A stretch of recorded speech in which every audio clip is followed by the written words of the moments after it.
ay magsasaksi.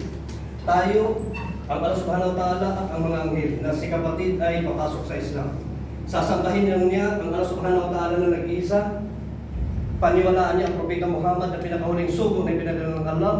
Paniwalaan niya na si Propeta Jesus ay sugo din ng Allah subhanahu wa ta'ala. Okay, so subhanallah ay sa 63, more than 15 years na siya rito, ay 14 ay nakita niyang kagandahan sa Islam at tatanggapin niya. So bro, walang 4 minutes sa'yo. Hindi ka tinutukan ng mga sana, hindi ka tinutukan ng mga brother.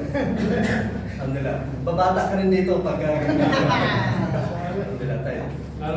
Kagaya yung binanggit ko kanina bro, ay banggitin mo lang sa Arabic yung tinatawag na shahada at doon ay Muslim ka na. Umpisahan mo sa gawa ang mga kautusan ng Allah subhanahu wa ta'ala. So magiging kaklase mo rin sila dito. Grade 1. Alhamdulillah, inshallah. Grade 1 na tayo. Okay bro? Tayo, sige, sundan mo ako sa Arabic. Asyhadu an la ilaha illa Allah wa asyhadu anna Muhammad Rasul Allah wa asyhadu anna Isa ibnu Maryam Abdullahi wa Rasuluh. Ako ay sumasaksi at tumitistigo na wala ng ibang Diyos ang may karapatang sambahin maliban lamang sa Allah.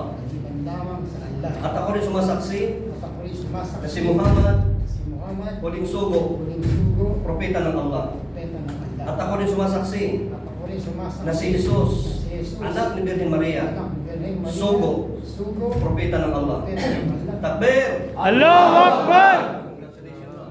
Masyaallah, masyaallah, masyaallah. Alhamdulillah.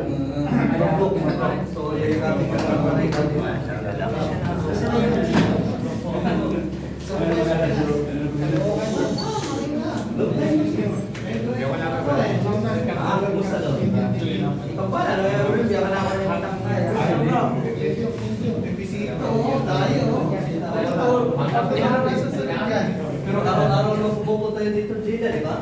Oo. Hindi mo iwan yung kapo eh.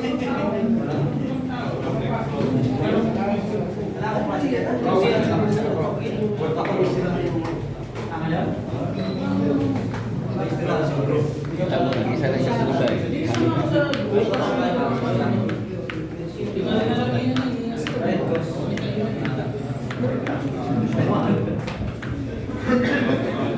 Ako na bro?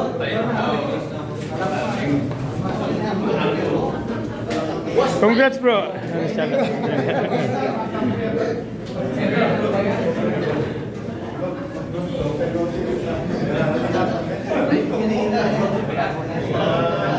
Talaga?